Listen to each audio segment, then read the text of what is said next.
Hola, ¿cómo están? Gracias por ver de nuevo Toman Demasiado Café. Es un podcast semanal donde mis panas y yo conversamos sin censura acerca de temas que les interesan a ellos y me interesan a mí y que con suerte pueden interesarte a ti también. Si no has visto los anteriores, te invito a que te suscribas a mi canal de YouTube y los vayas viendo a tu ritmo. Si te gustan, manifiesta tu opinión o puedes comentarlos también, por supuesto. Tus comentarios son bienvenidos. Mi invitado de hoy es mi pana Marcelo Pont, el más famoso e internacional de mis amigos argentinos.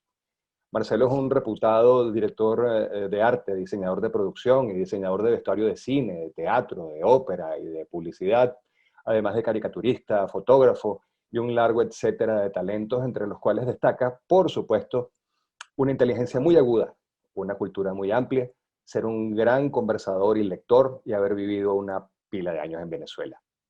Para quienes no lo conocen, él fue el director de arte de El secreto de sus ojos, la fabulosa película de su compatriota Juan José Campanella, protagonizada entre otros grandes actores por Ricardo Darín, que es como decir el Miguel Ángel Landa o en paz descanse el Daniel Alvarado del actual cine argentino.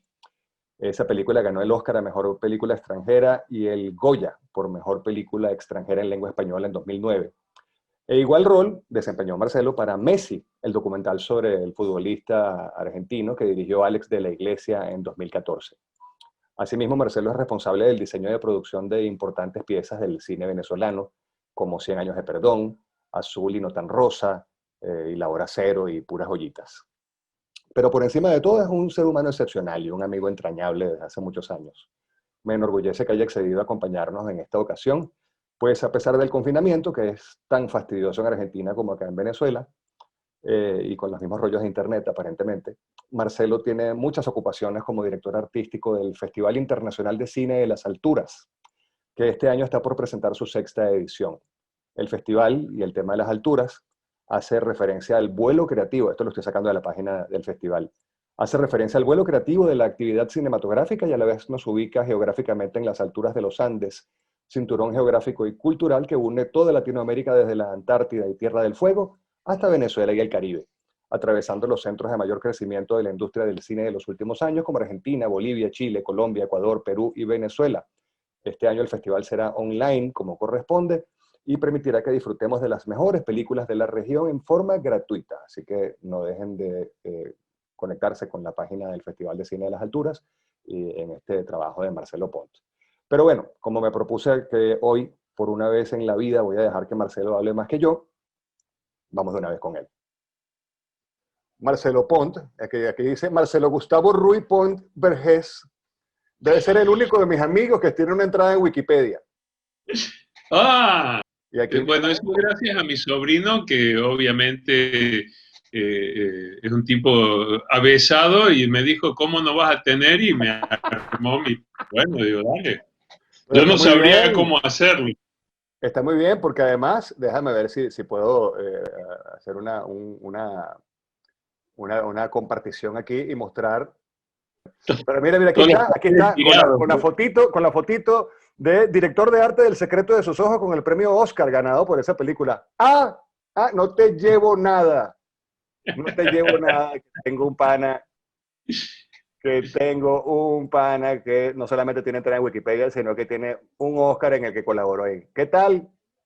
¿Qué Que tal? tú, Y me encanta tener la oportunidad de tener esta conversación contigo para esto. Siempre es un agrado conversar contigo y claro, para esto todavía más. ¿Cómo una, has estado, una Marcelo? hermosa amistad de muchísimos, muchísimos años, ¿eh? Es correcto, es correcto, es correcto. Mucho tiempo ya. Y Marcelo, yo tengo muchos amigos argentinos en Venezuela, como mucha gente quizás lo sepa, Venezuela, no sé, Venezuela recibió muchísimos inmigrantes, pero Claro. en particular hubo una inmigración importante de Argentina, creo que fue a principios de los 70 con el tema también Sí, claro, claro. con el tema de la dictadura. Fue toda la inmigración chilena, argentina y uruguaya, por todo el plan Cóndor acá y los milicos y todo eso, claro. Es correcto. Y bueno, y aquí hubo muchísimos y tengo muchos amigos de esas tres nacionalidades, aparte, bueno, de los italianos, portugueses y españoles que llegaron mucho antes, de los colombianos que estuvieron llegando durante todo ese trayecto, y ecuatorianos y peruanos y todos los demás. y que ahora, bueno, no sé si de alguna manera estamos, saldamos esa deuda y ahora más bien les vamos a estar quedando debiendo a los países que están recibiendo la subclase de venezolanos en las que nos hemos transformado en todos esos países. Pero en todo caso, Perdón, ahora ya piden, por favor, que bajen del Ávila. Ya está, ya vieron cómo era Caracas sin ustedes. Ahora bajen del Ávila, que los queremos volver a ver. es correcto, es correcto. Por favor, por favor, por favor. Pero yo debo decir que de mis amigos argentinos, Marcelo es quizás el más venezolano de todos. Lo que te faltó, Marcelo, es ser magallanero. Que te gustara el que fueras magallanero.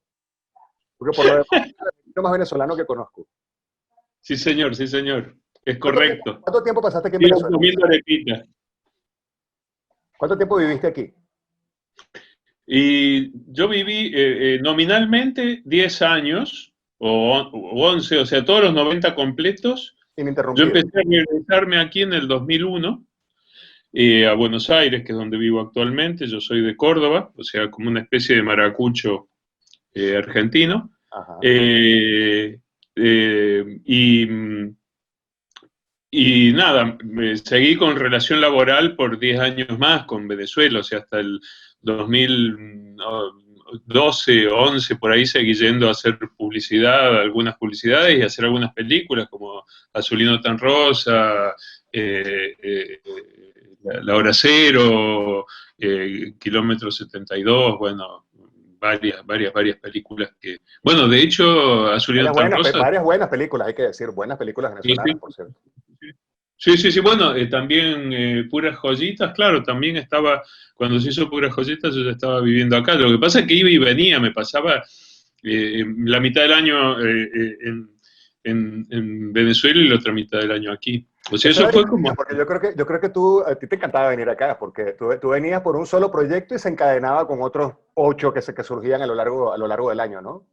Sí, la verdad comerciales, películas, obras de teatro y cosas así. Lo que solíamos decir con nuestro amigo en común Pancho Fuentes, que yo vivía, tenía lo mejor de dos mundos, vivía en Buenos Aires y disfrutaba de toda la rumba, de trabajar de forma muy entretenida en Caracas y disfrutando de compartir con los panas y todo eso, ¿no?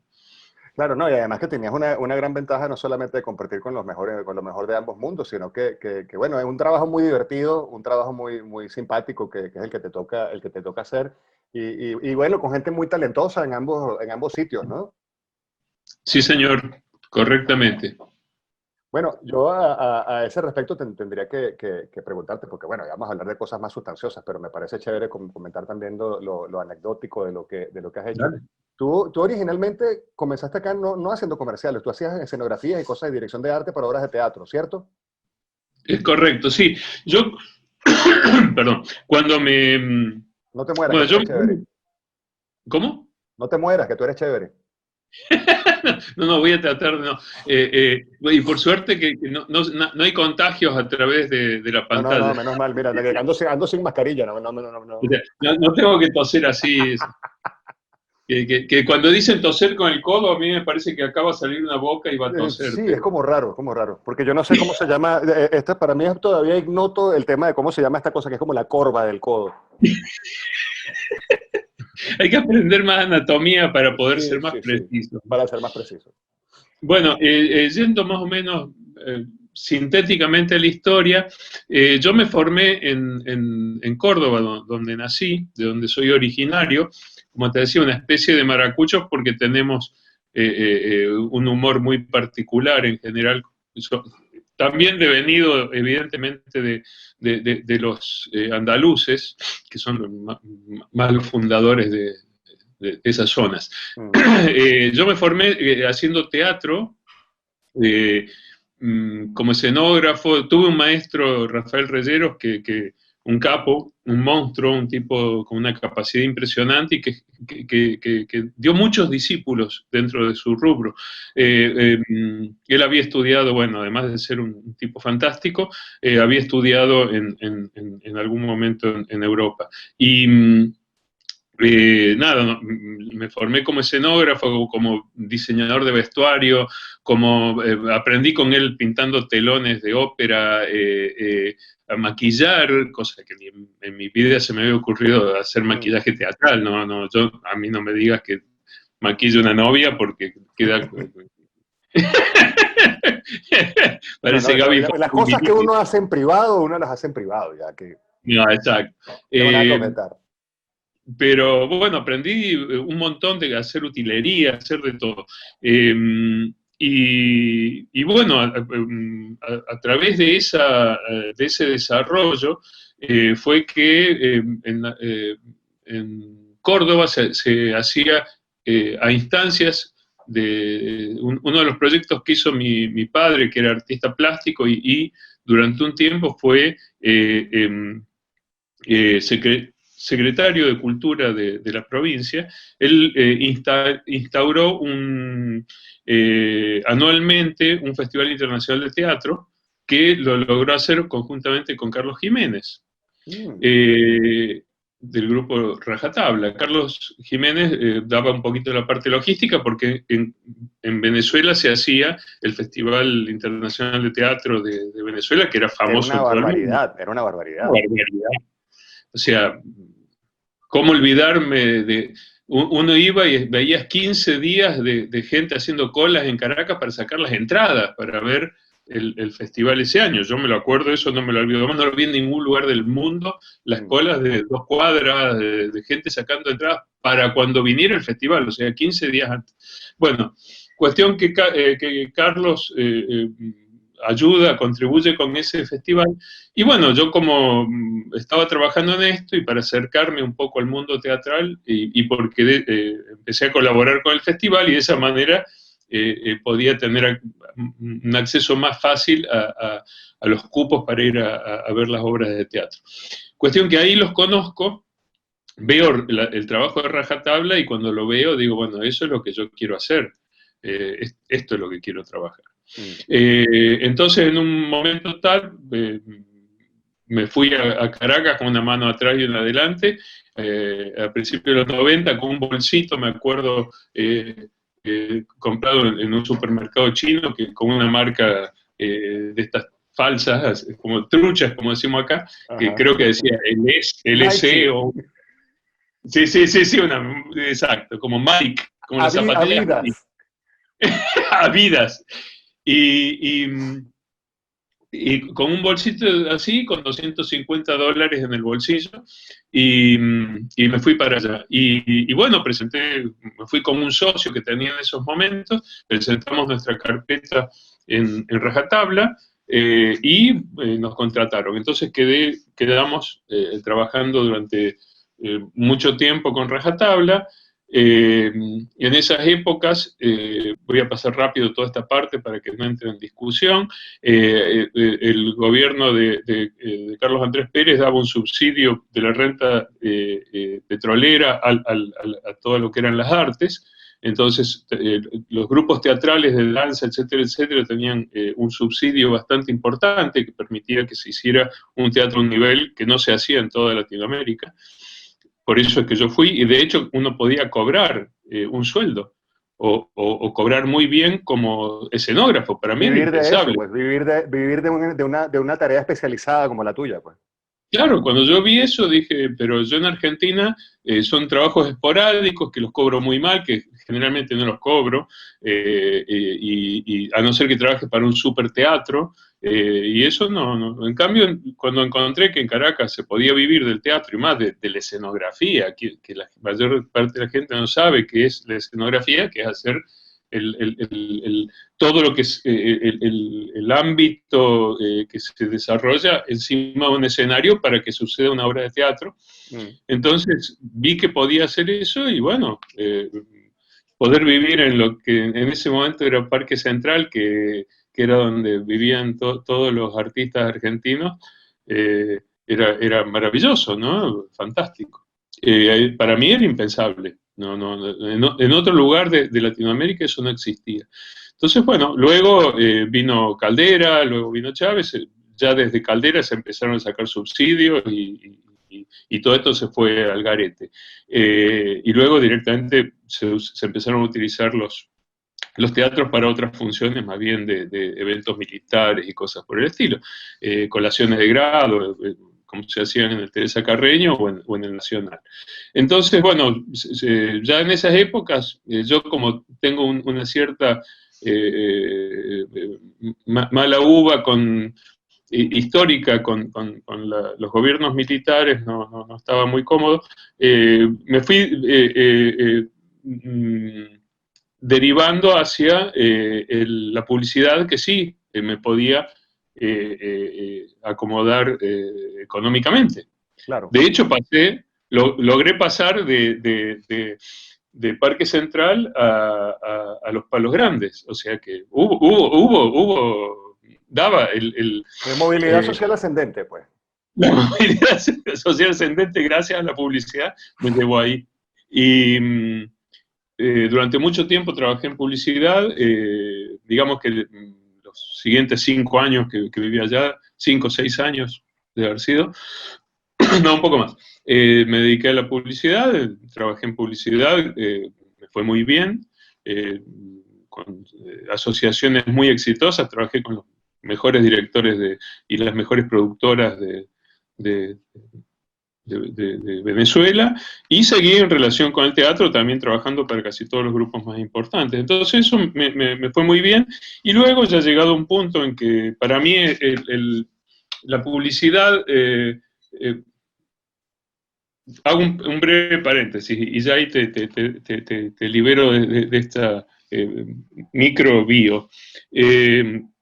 Mi padre admonitoriamente, que era artista plástico, como te había dicho, y trabajó en publicidad en una empresa muy importante que había aquí en Buenos Aires en los 60, 70. Mi viejo fue un madman, él era un madman, Literalmente. o sea, no había el oficio de publicista y él era un artista plástico, entonces terminó siendo creativo de Bert Henderson y de J. Walter Thompson.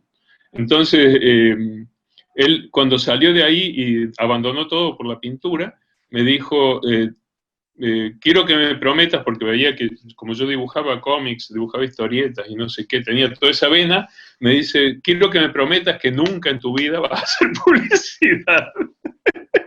Uy, el mandato paterno. Ya, ese tren ya partió.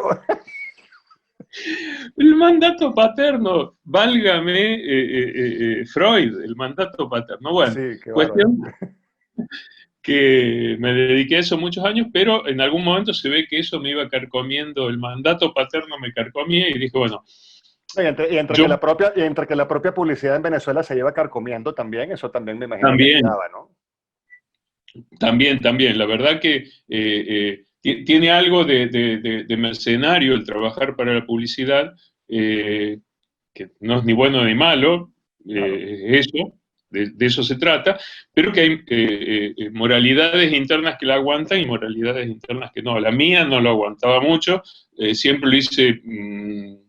Yo todavía lo hago. Cuando llega la publicidad cambio el canal. Claro. Yo me imagino O que es un sea, poco lo que le pasa o lo que le pasaba también, porque también eso es otro género en declive y virtualmente desaparecido en Venezuela y en muchas partes. El tema de los actores talentosos de cine o de teatro cuando les tocaba hacer telenovelas.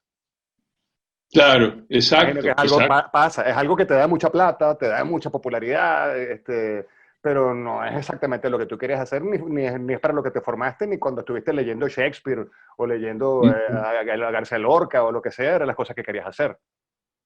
Exactamente, totalmente. Y de hecho, además, para poder trabajar en eso, cuando uno es una persona de una extracción creativa, te lo tenés que creer.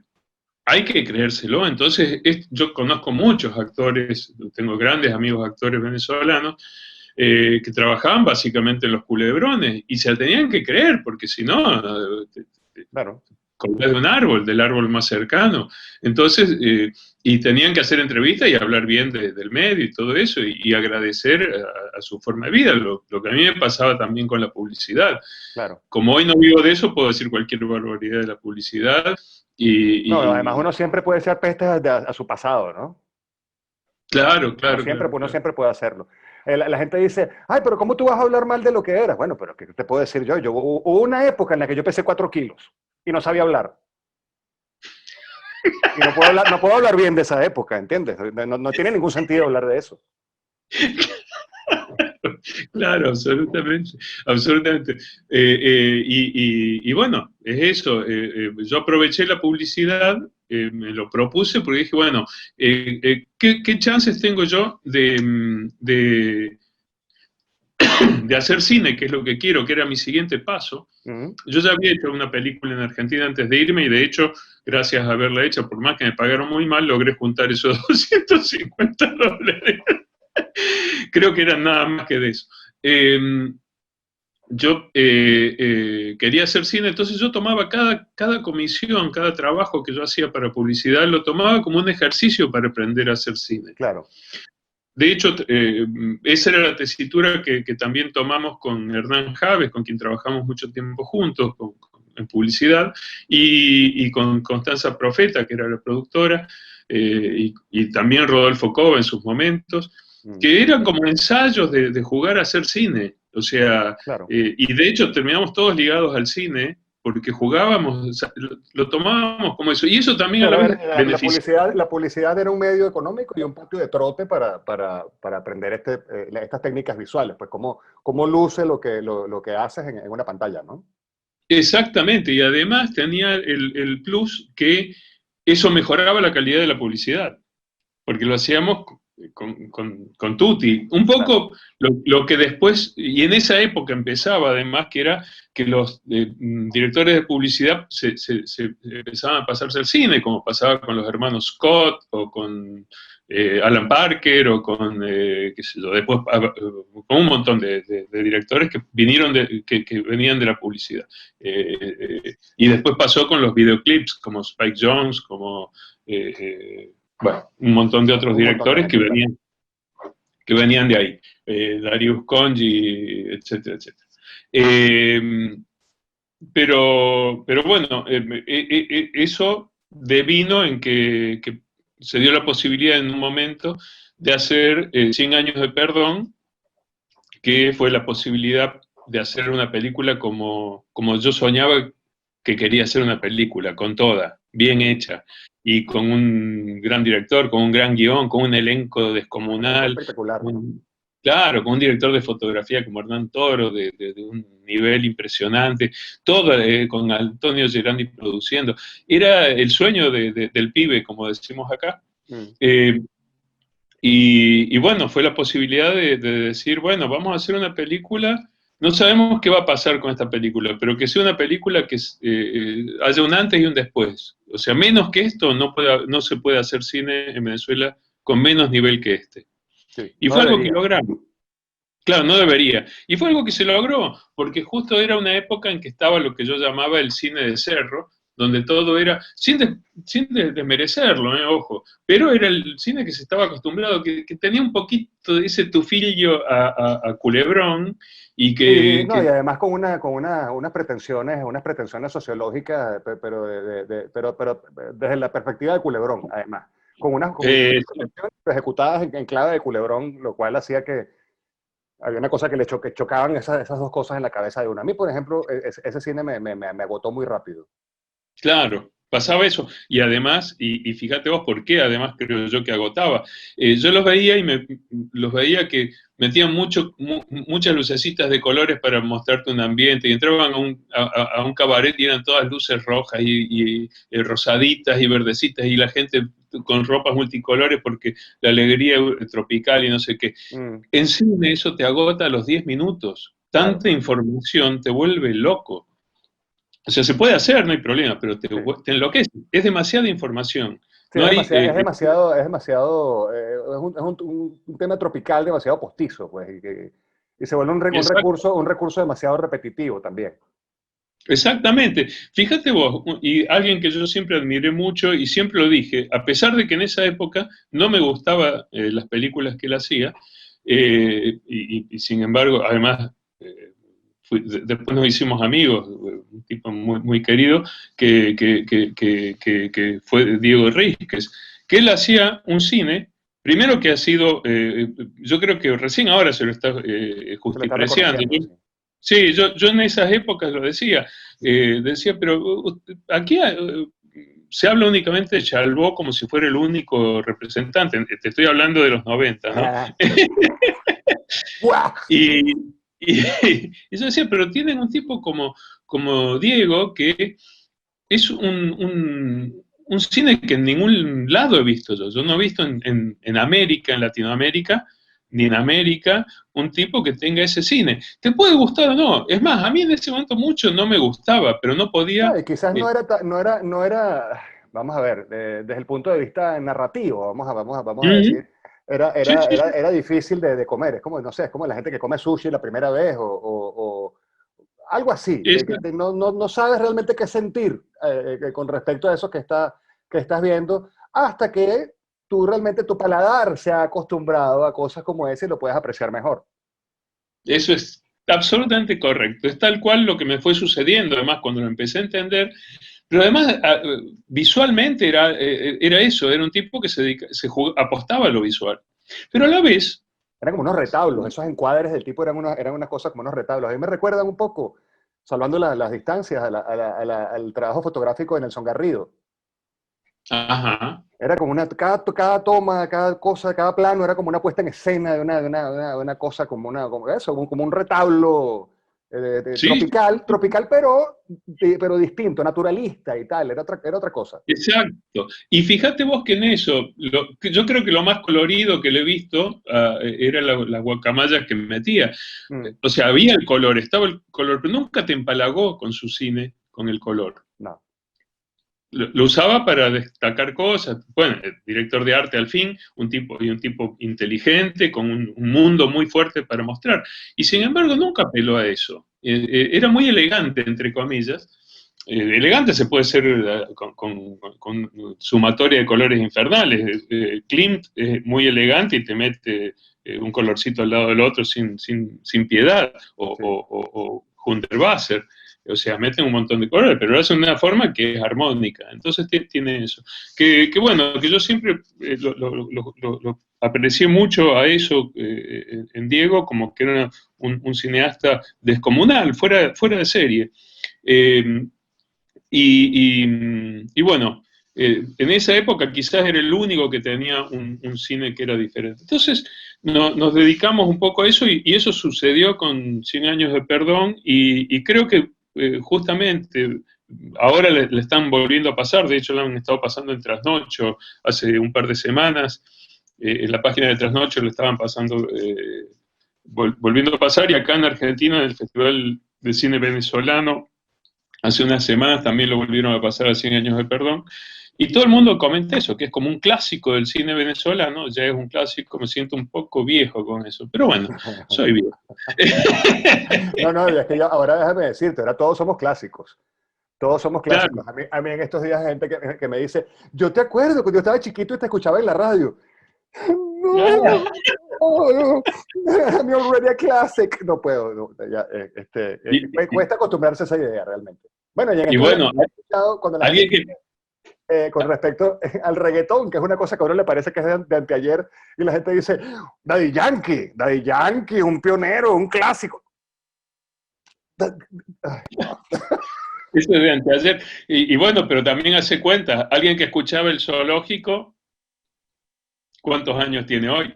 Sí, bueno, por supuesto, ya no somos ninguno, nadie es muchacho aquí, aparte de que probablemente esta prueba de ácido que nos ha tocado vivir desde el 98 para acá, y especialmente de los últimos 5 o 6 años para acá, es una Uh cosa -huh. que todo el mundo, hasta los niños han envejecido en este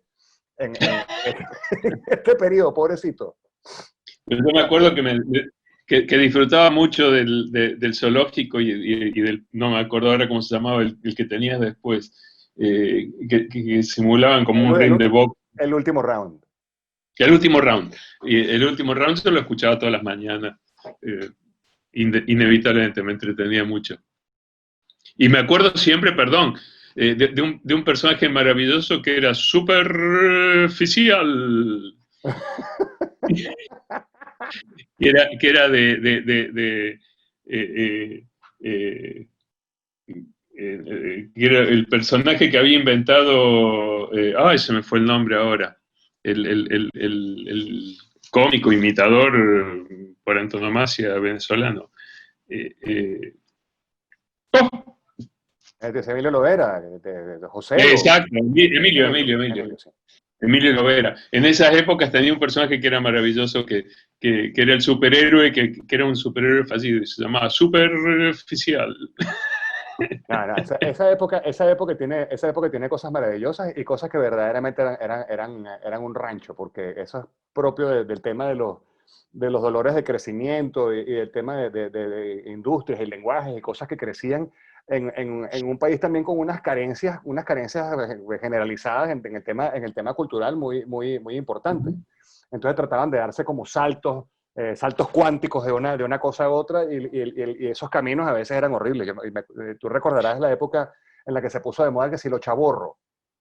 Sí. No, eso fue una torta, porque fue verdaderamente un atajo pobrísimo para llegar de aquí a acá y una gente fingiendo hacerlo con talento. Era verdaderamente trágico. Pero pienso ahora en eso y en el tema de cómo, que precisamente esa época tuya acá en Venezuela y la época posterior, la época hasta que nos ha tocado vivir y que buena parte de ella nos ha tocado, que nos hemos conocido y hemos sido amigos en ese trayecto, ha sido como una bisagra para América Latina. Porque, por ejemplo, en el caso de los países del Cono Sur pasaron de la dictadura a la democracia con todos unos dolores que eso comporta y que eso genera, porque había que generar de nuevo una clase política, había que generar de nuevo unos códigos digamos, de civilidad y de transparencia y de formación, además, de formación intelectual de esa clase política para que la hubiera verdaderamente, más allá de la herencia que tuvieras qué sé yo, ciudades muy bellas y pasados de los años 20 a los años 30 de país rico y todo lo demás, que además no es el caso de Chile, por cierto, es al revés, el caso de Chile es más parecido al de Venezuela, pero como en fast forward de los 90 para acá.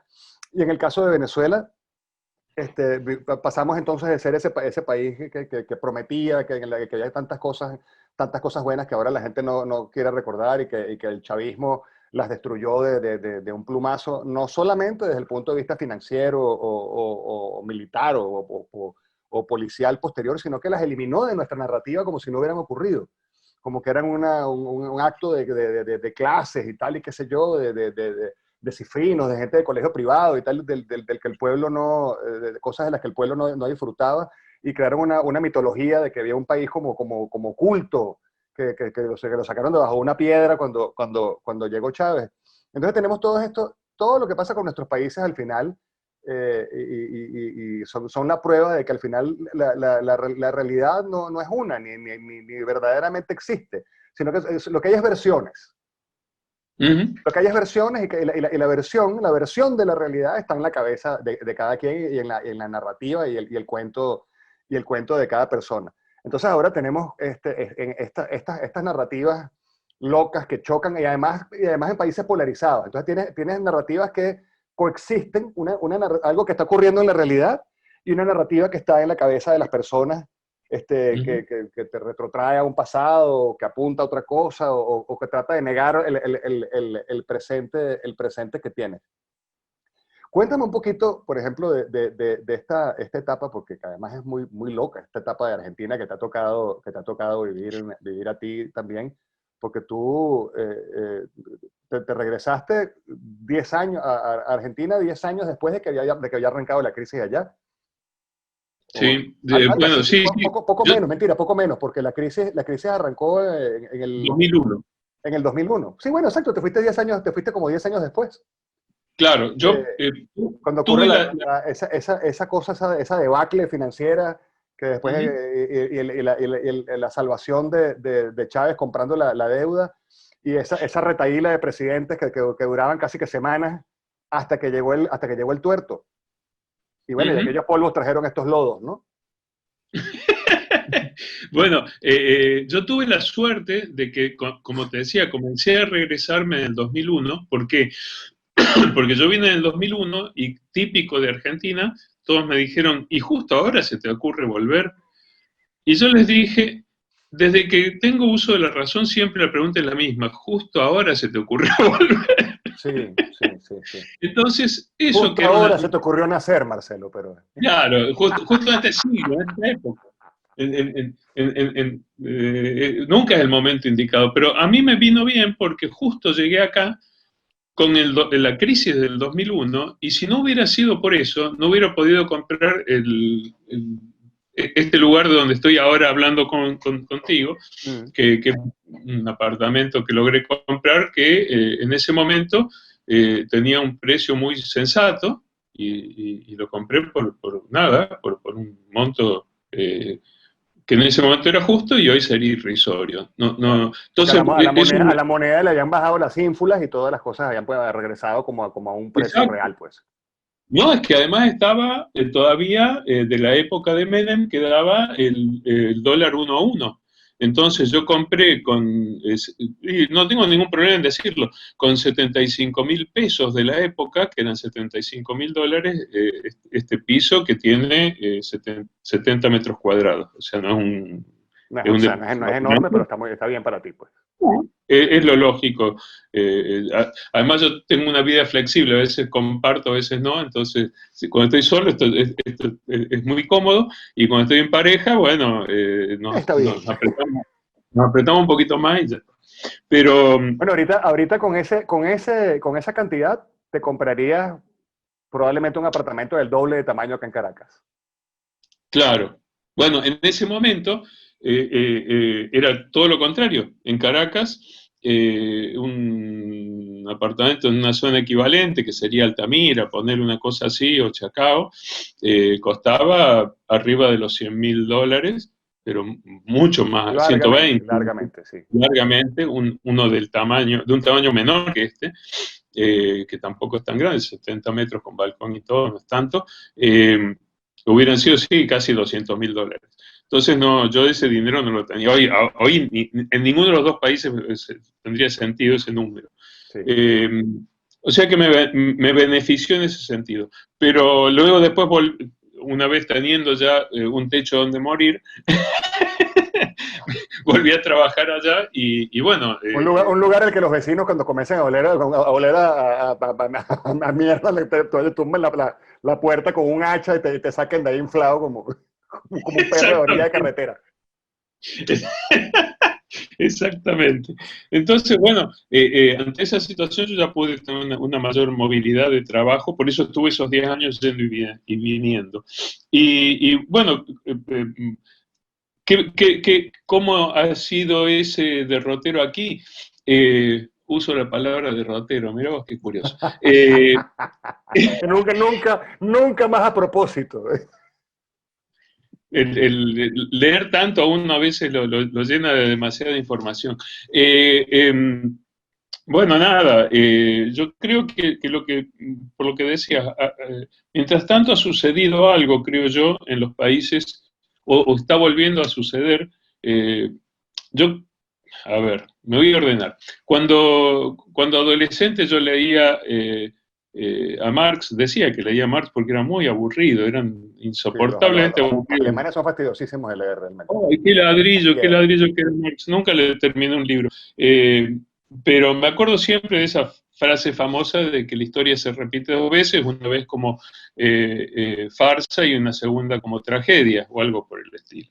Tampoco te ves que tenía una prosa magnífica shakespeariana, era muy No, elemental. para nada, para nada. Es memorable simplemente para los que cultivan esa religión. Exacto, pero el concepto es válido. Ese es uno de los conceptos universales más Pero creo que es interesantes al que revés. se Creo que la primera vez es como tragedia y la segunda como farsa. Exacto, la primera como tragedia y la segunda como farsa. Es correcto. Entonces, yo creo que esto ya lo hemos vivido, por ejemplo, con CAP, que tuvo dos periodos muy curiosos y el último fue malamente abreviado o quitado porque era un gobierno también democrático, pero ya inundado por la corrupción. Acá comenzamos un camino hacia una democracia que la valoramos muchísimo y de hecho, por suerte, hoy se sigue manteniendo, a pesar de que el mundo ha cambiado mucho y podemos hablar mucho sobre eso, se la sigue apreciando como un valor básico, inevitable, fundacional. Pero el problema es que para mí la democracia se ha ido volviendo muy fallida porque sus métodos han comenzado a ser fallidos. ¿A qué voy? Lo voy a tratar de hacer breve. ¿Qué sucede? Por ejemplo, en estos días se están discutiendo muchas leyes que se están aprobando por parte de todo el arco político y que son totalmente absurdas y que no favorecen, sino más bien son bastante perniciosas para un montón de sectores que antes aplaudían un montón de cosas, hoy no las están aplaudiendo. Y eso me llamaba mucho la atención. Digo, bueno, lo que sucede entonces es que los parlamentarios no están representando al pueblo. ¿Y por qué sucede eso si estamos en democracia?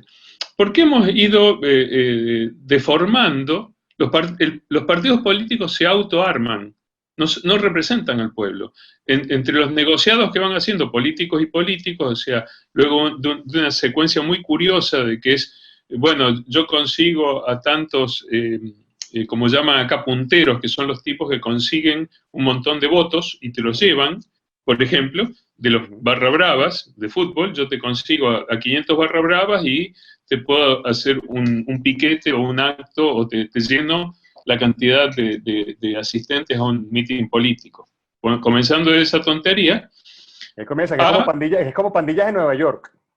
Exacto, tal cual. Exactamente. Pero la de Daniel Day-Lewis, además. Esa. Entonces, no hay una representación, nadie eligió a esos tipos.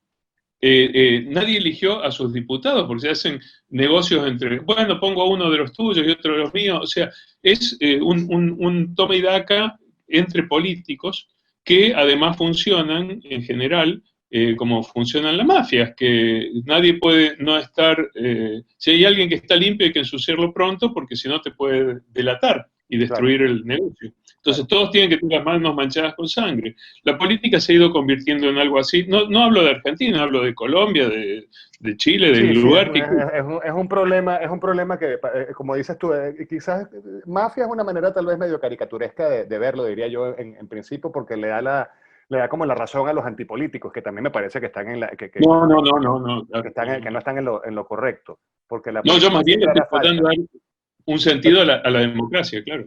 Claro, pero el punto que creo que es a lo que vas tú es el tema de cómo se pervierte no solamente la democracia, se pervierte la política. Se pervierte la política y se vuelve un asunto como de logia en el que solamente podemos practicarla esto que estamos acá, no dejamos que entre nadie, estamos solamente los embarrados con más, los embarrados con menos, los que están recién embarrados no tienen tanta experiencia como los que tenemos muchos años de embarrarnos y nos embarramos, nos desembarramos, nos quitamos la mierda de encima y nos la volvimos a poner. El asunto es que es como funcionan los partidos, funcionan entonces como unos bufetes, como unos clubes, como unas barras bravas, como dices tú. Claro. En los que la negociación que hacen entre ellas, entre barras bravas, por supuesto, porque la barra brava, qué sé yo, del Boca, no debería tener nada que negociar con la del River, pero resulta que al final del asunto sí, como sí tienen que hacerlo, siempre es como inescrupulosa esa negociación. Siempre o es o lo parece al menos.